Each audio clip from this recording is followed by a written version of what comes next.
নমস্কাৰ এই মুহূৰ্তত লৈ আহিছোঁ প্ৰতিগৰাকী দৰ্শকৰ বাবে এক অতিকৈ ভয়ানক খবৰ আৰু এই খবৰটো সংঘটিত হৈছে গুৱাহাটী মহানগৰীৰ বিজয়নগৰত।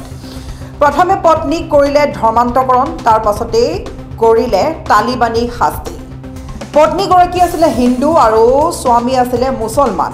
প্ৰথমে হিন্দু পত্নীক বিয়া কৰোৱাৰ পিছতেই কৰিছিলে ধৰ্মৰ স্নান্তকৰণ, তাৰ পাছতেই সেইগৰাকী পত্নীক চিলিং ফেনত গামোচাৰে ওলমাই ৰাখিলে স্বামীয়ে। হাত ভৰি সকলো বান্ধি দিলে তালিবানী শাস্তি। সেয়াই প্ৰথম কাণ্ড নহয়, তেওঁৰ পূৰ্বতেও আছিলে এগৰাকী পত্নী। সেইগৰাকী পত্নীৰ লগত বিবাহ বিচ্ছেদ সংঘটিত কৰিয়ে দ্বিতীয়বাৰ বিবাহ সম্পন্ন কৰিছিলে হিন্দু মহিলাগৰাকীৰ সৈতে আৰু তাৰ পাছতেই হিন্দু মহিলাগৰাকীক বিবাহ পাশত আবদ্ধ হোৱাৰ পিছতেই এগৰাকী কণমানি জন্ম হোৱাৰ পিছতেই পত্নীক কৰিবলৈ ধৰিলে দুৰ্ব্যৱহাৰ তাকো তালিবানী শাস্তিৰ টাইপত। আমি সমগ্ৰ দৃশ্য দেখাম কিদৰে চিলিং ফেনত বান্ধি ওলমাই ৰাখিছে পত্নীক। কেৱল সেয়াই নহয়, বিভিন্ন ধৰণৰ মাৰধৰ কৰে পত্নীক।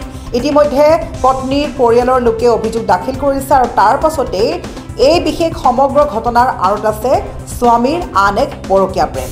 আমি সবিশেষ খবৰ লৈ আহিছোঁ কামৰূপৰ বিজয়নগৰত সংঘটিত হোৱা এই ভয়ংকৰ পতি পত্নীৰ এক বিশেষ খবৰ।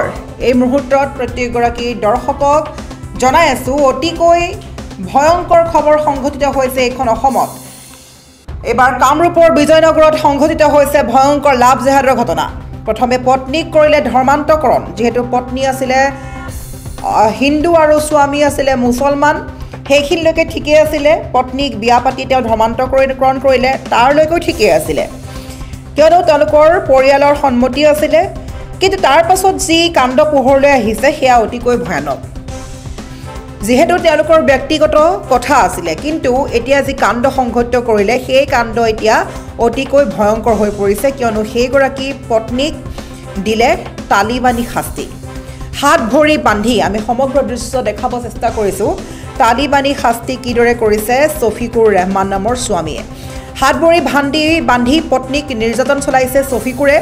ডিঙিত গামোচা মেৰিয়াই পত্নীক ওলমালে চিলিং ফেনত আৰু পুনৰ হিন্দু যুৱতীৰে প্ৰেমত মছগুল হৈ আছে শফিকুৰ ৰেহমান। আমি পুনৰ কৈছোঁ এইগৰাকী পত্নীৰ পূৰ্বতেও আছিলে এগৰাকী পত্নী।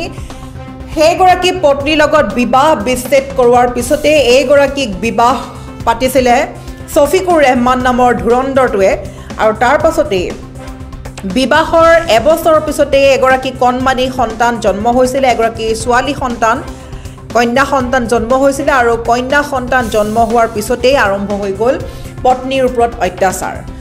পত্নীৰ ওপৰত চলাইছে মানসিকভাৱে শাৰীৰিকভাৱে যথেষ্ট শাস্তি প্ৰদান কৰিছে আৰু এই শাস্তি কোনো সাধাৰণ শাস্তি নহয়, এই শাস্তি হৈছে তালিবানী শাস্তি। কিয়নো তেওঁলোকৰ মাজত পুনৰ আহিলে পৰকীয়া প্ৰেম। স্বামী অৰ্থাৎ ধুৰন্ধৰ শফিকুৰ ৰেহমানে পুনৰ মছগুল হ'ল আন এগৰাকী হিন্দু যুৱতীৰ সৈতে আৰু সেইগৰাকী হিন্দু যুৱতীৰ প্ৰেমত পৰি পত্নীক চলাব ধৰিলে তালিবানী শাস্তি। আমি পুনৰ দেখাই আছোঁ সমগ্ৰ দৃশ্য। ডিঙিত গামোচা মেৰিয়াই কিদৰে পত্নীক ওলমাই থয় চিলিং ফেনত। হাত ভৰি বান্ধি পত্নীক নিৰ্যাতন চলাইছে শফিকুৰ ৰেহমানে আৰু বৰ্তমান এইগৰাকী পত্নী অৰ্থাৎ কংকনাৰ ঘৰৰ পৰিয়ালবৰ্গই এজাহাৰ দাখিল কৰিছে আৰু সাংবাদিকৰ কেমেৰাৰ সন্মুখত হুক হুকাই কান্দিছে মাতৃয়ে আৰু ন্যায় বিচাৰিছে যে তেওঁৰ কন্যাক এইদৰে তালিবানী শাস্তি চলোৱাৰ পৰা পৰিত্ৰাণ কৰাব লাগে তেওঁৰ কন্যাক আৰু সেই অভিযুক্ত অৰ্থাৎ ধুৰন্ধৰ স্বামী শফিকুৰক গ্ৰেপ্তাৰ কৰিব লাগে।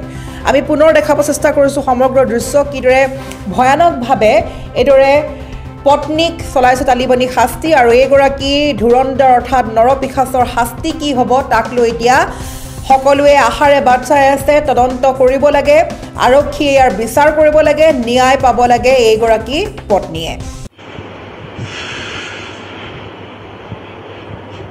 সাজা মত